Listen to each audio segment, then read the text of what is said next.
আসসালামু আলাইকুম। আশা করি আমার সকল বন্ধুরা ভালো আছো। যে যেখান থেকে দেখছো সবাইকে আমার অন্তরের অন্তর থেকে ভালোবাসা ও শুভকামনা। সবাই আমরা এগিয়ে যাব, সবাই সবার পাশে থাকবো, সবাই সবাইকে ভালোবাসবো, এই প্রত্যাশায় শুরু করছি আজকের বড় একটা ভিডিও। আজকের ভিডিওটিতে আমি তোমাদেরকে সম্পূর্ণ ভিন্ন ধরনের একটা জর্দা পোলাও করে দেখাবো। দেখো, আমরা তো খুবই মধ্যবিত্ত পরিবারের, আমাদের অনেক কিছু খেতে ইচ্ছা হলেও আমরা বড়লোকি স্টাইলে খেতে পারি না। তাই বলে কি আমাদের খাওয়াটা বন্ধ থেকে যাবে না? সেই জন্যই দেখো, আমি কাজু বাদামের পরিবর্তে চীনা বাদাম দিয়ে আজকে জর্দা পোলাওটা বানাবো, কিন্তু সেটার মধ্যে একটু আমি ভিন্নতা নিয়ে আসব।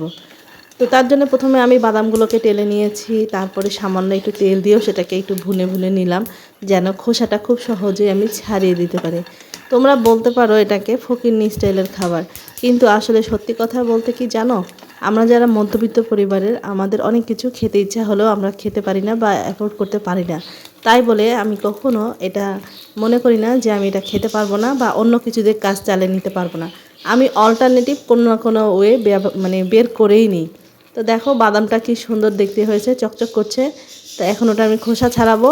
আর কড়াইতে একটু ঘি ছিল না আমার বাসায় যেহেতু, সেই জন্য আমি একটু তেল দিয়ে দিলাম, আর একটু এলাচ দিয়ে দিলাম থেতো করে, আর দুটো তেজপাতা দিয়ে দিলাম ফোড়ন হিসেবে। এখন আমার আগে থেকে রেডি করে রাখা পোলাওয়ের চালটা, যেটা আমি সেদ্ধ করে নিয়েছি সুন্দর করে, সেটা দিয়ে দিলাম। এটা সেদ্ধ করার সময় আমি সামান্য লবণ দিয়ে সেদ্ধ করেছিলাম, খুবই সামান্য লবণ। এখন আমি এটা সুন্দর করে ভেজে ভেজে নিব। আমরা সব সময় খুবই অন্যরকমভাবে একটু খুবই মজার করে জর্দা পোলাও খাই। আজকের জর্দা পোলাওটা একটু অন্যভাবে করছি, দেখো, আশা করি তোমাদের ভালোই লাগবে। তো চিনিও দিয়ে দিলাম। এখন অনেকক্ষণ ধরে এটাকে আমি ভালো করে নাড়াচাড়া করব, যাতে চিনিটা খুব সুন্দর করে আঠালোও হয় এবং এটা খেতেও খুব মজার হয়। তো দেখো, আমাদের এটা রেডিও হয়ে গেল আল্লাহর রহমতে। এখন চিনিটা সম্পূর্ণ এখন আমি এটাকে একটু ভালো করে নাড়াচাড়া করছি, যেন এটা শুকনো শুকনো হয়। ঝরঝরা হলেই পোলাওটার মানে জর্দা পোলাওয়ের ভালো লাগে। আর এখন আমার ঘরে যেহেতু মালটা বা কমলা লেবু কিছুই ছিল না বা ফ্লেভারও ছিল না, তাই ঘরে থাকা লেবু দিয়ে আমি কাজ চালিয়ে নিলাম। এটা সিডলেস লেবু, এটার খোসাটাতে খুব সুন্দর একটা ফ্লেভার বের হয়। এটার ফ্লেভারটাই আমি আজকে অ্যাড করব। আমার তো খুব ভালো লেগেছে, আশা করি তোমাদেরও খুব ভালো লাগবে যখন তোমরা এটা ব্যবহার করবা। তো আমি বেশ খানিকটা লেবু ব্যবহার করলাম।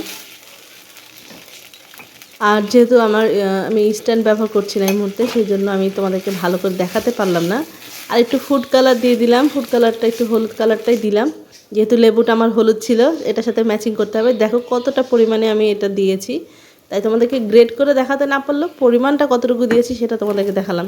তোমরা একটু বেশি হলেও দিতে পারো, কোনো সমস্যা নেই। একদম ন্যাচারাল খাবার, কোনো ভেজাল নেই এর মধ্যে। ওই যে আমরা যে দেখো কি সুন্দর হয়েছে না দেখতে। তো এখানে কোনো কেমিক্যাল ব্যবহার করলাম না, কোনো ন্যাচারাল ফ্লেভার ব্যবহার করলাম না, মানে বাইরের কেনা ফ্লেভার ব্যবহার করলাম না। আর সাথে দিয়ে দিলাম আমার এই যে আগের থেকে ভেজে রাখা যে বাদামগুলো, সেগুলো দিয়ে দিলাম। কাজু বাদাম নেই, তারপরে কাঠবাদাম নেই, তাতে আমার কোনো আফসোস নেই জানো বন্ধুরা। আমার ঘরে চীনা বাদাম আছে, আমি এটাতেই সন্তুষ্ট। তাই আমি এটা দিয়ে খুবই সুস্বাদু এবং পুষ্টিকর একটা ইফতারের আইটেম বানিয়ে নিলাম। আমি এটা ঈদেও বানাতে পারি, ঈদ স্পেশাল হিসেবে। আর ইচ্ছা হলে বানাবো, আমার এরকমটা প্ল্যান আছে, যদি সময় কুলাতে পারি। তো আশা করি আমার এই ভিডিওটি তোমাদের খুবই ভালো লাগবে। আর কিশমিশ দিতে ভুলে গেছি, তোমরা অবশ্যই কিশমিশটা দিও। কিশমিশ তো আমার ঘরেই ছিল, কিন্তু ভুলে গেছি। তো সবাই ভালো থাকো, আজ এই পর্যন্ত, আবার দেখা হবে নেক্সট কোনো ভিডিও নিয়ে। আল্লাহ হাফেজ।